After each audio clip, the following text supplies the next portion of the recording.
Okay, so I decided that I'm not gonna get let YouTube get the better of me, because what happens is when it gets to about the last minute of the film, for some reason it keeps cutting it, and no matter how long I wait, it just cuts back too much. But I don't even know if that even made any sense what I just said. But anyway, YouTube's cutting the videos. But I'll carry on from where I left off. I was talking about my friend, and he had come downstairs, and he basically told me that he felt that God had spoke to him because he'd switched on the television. This is after we'd had this conversation. He switched on the television, and then what he saw on the synopsis was exactly what we were talking about, in line with the exact same thing. And then the question then comes up: is this a coincidence? How do we separate the coincidences or the chances that happen in life? From when it is actually God's voice, because there is a difference. I have a friend that she was about to go on a bus. She got on a bus and was sitting next to someone, and she just felt that God told her that she should get off the bus. So she turns to this next person that was next to her, a woman she'd never met before in her life, and says, look, look, God just told me we should get off the bus. And then the woman goes, eh? God said we should get off the bus. Oh, yeah, let's go, let's go, let's go. Then the woman got off. Nigerians are quite superstitious, but thank God she listened. The woman got off the bus with her. As they got off the bus, another bus came. They got on the bus together. So they were watching the other bus that had just come off in front of them. And they watched that bus have an accident. And literally, the row where they would have been sitting, everybody there died. Now this is a complete trip, because you start to wonder, how did she know that it was God that was speaking? It could have just been a thought, or a paranoid thought that, okay, oh, maybe the tire is shaking, or I'm scared that it might have a crash.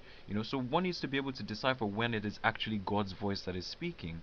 And there's this whole framework of coincidences, where I've come to believe that I don't believe in coincidences when it comes to my life. Now, this might be different to different people, yeah, but because of the fact that I believe I have a relationship with God and I talk to Him on a regular basis, I'm constantly looking out to hear His voice. So if I ask God a question, I'm looking for an answer.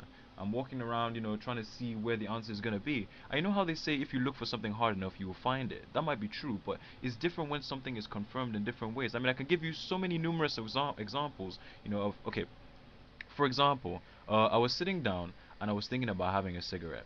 Now, personally, I don't believe there's anything wrong with cigarettes, but I believe that God wants me to stop smoking cigarettes in particular. And on this particular occasion, I was sitting down having a conversation with God that, look, I want to go and smoke a cigarette. Leave me alone. Blah blah blah blah blah. I can be quite stubborn, like when it comes to God. But anyway, don't be like me. That's the moral of the story. But I'm sitting there and I'm watching was it From Dusk Till Dawn 2 or 3 or one of them, and it came to the end of the film and I was saying to myself that, look, I'm gonna go downstairs and gonna have a cigarette. And if you live in Nigeria, you must know that it's one of those things that you do in hiding or whatever it is. Like my parents were downstairs, and I really wanted this cigarette because a visitor came, and that was like to prevent me. And I was watching this film, and this guy came up and was like, "Do you want a cigarette?" And the guy goes, "No, no, no, I don't want a cigarette." And the guy goes, "I've quit."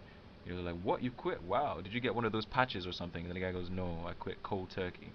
And this is me sitting there thinking about a cigarette and I'm watching it and thinking, God, you have started again. No, I am going to go and smoke this cigar. I went downstairs, went outside, and then I went to the place I normally buy cigarettes, and I bought one and I sat down, lighted a cigarette. Then there was one guy, I was wearing a vest top, and there was this guy that just looked at me. I was like, man, this guy, I really, really like your physique, oh, but you need to quit smoking cigarettes, man. It's not good for you. And he went into an entire conversation about 10 to 15 minutes about the disadvantages of smoking and working out. And the entire time I'm just shaking my head and thinking, God, just leave me alone. Can I even just smoke a cigarette in peace? It's that kind of thing. And it can only happen so many times for you to realize. I mean, it happens once, twice, three times, four times. How many times will it take before I realize that, okay, this is not a coincidence? This is an actual being that I have a relationship with, one that I can talk to and actually expect an answer. Now, this is the trip. You go and you tell someone about this. Yeah? You tell someone that, okay, God speaks to me, I hear his voice, blah, blah, blah. First thing that they respond is a lie. How can God speak? No, no, no, I don't believe you. He's never spoken to me, so it's never going to happen anyway, so I don't believe you. And because of that, they completely miss out on it. A lot of people say they want to hear from God, but they really don't. You know, people, half of it can be blamed to the fact that most people don't understand God. Yeah, and it took a while even for me to understand God, because I had to read the Bible, etc. And we will get to the logic behind the Bible in itself, because the Bible is such a misleading book that one really needs to take it with a pinch of salt. Yeah, and it's important to understand the origins of a lot of things in order to get a full-on perspective of exactly what one is dealing with. Because a lot of Christians are completely misinformed about the stuff that they believe. I was a Christian for a long time until I realized that I don't even know why I'm a Christian. The person that I'm following, Christ, never established a religion. You know, he is nothing like the Christians that we have. Christians don't follow him. Christians follow a book, a Bible, which has loads of different perspectives. And if we're supposed to be following one man, what's the need of all the other perspectives? Christians don't realize this. Christians will tell you that it's impossible for you to understand God when the whole purpose of Christ coming was so that God could be explained. Now, we'll get on to the reasons why, for example, I believe that Christ is the Son of God. Because one needs to actually explore why I should even listen to Christ anyways. Just some random dude, okay, so he healed a few people. Wow.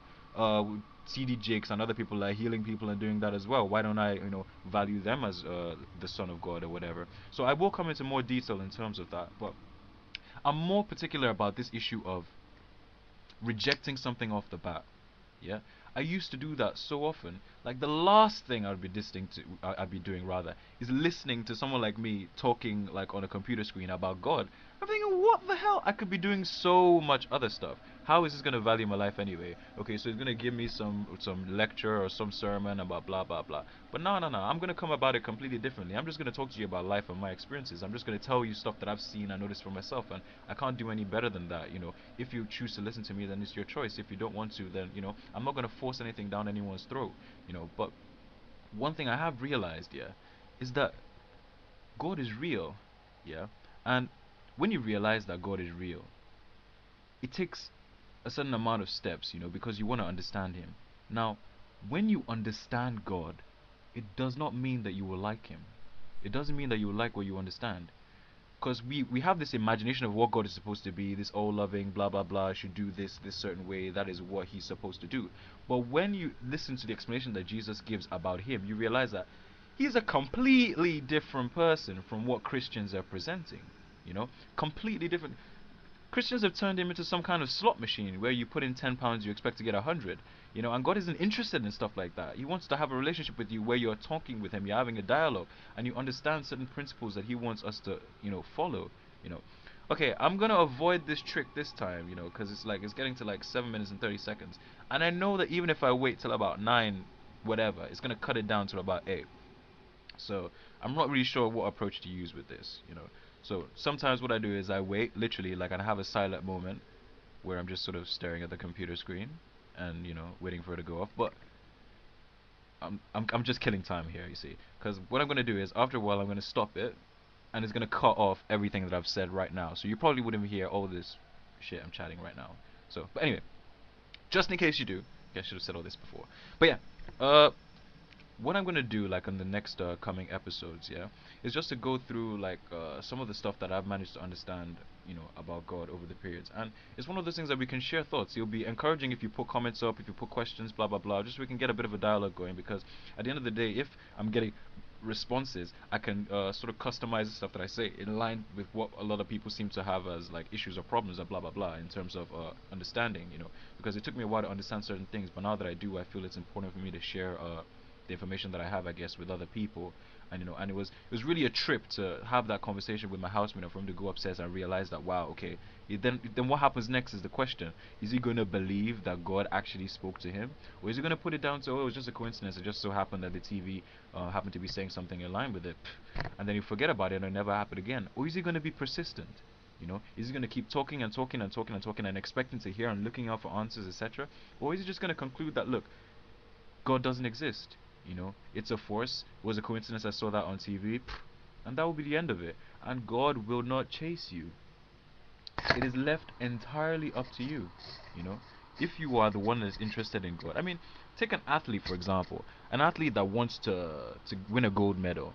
He does certain things. He wakes up a certain time in the morning. He eats a certain amount of food. He has a specific diet, specific training sessions, blah blah blah, etc. All this because he wants to get a medal. How much do you think you would have to do if you wanted to find God? Yeah? It's just one of those questions that one needs to ask themselves. I mean, we say we're interested in God, prove it. But yeah, I'm gonna stop it now and see what happens. Hopefully, like, yeah.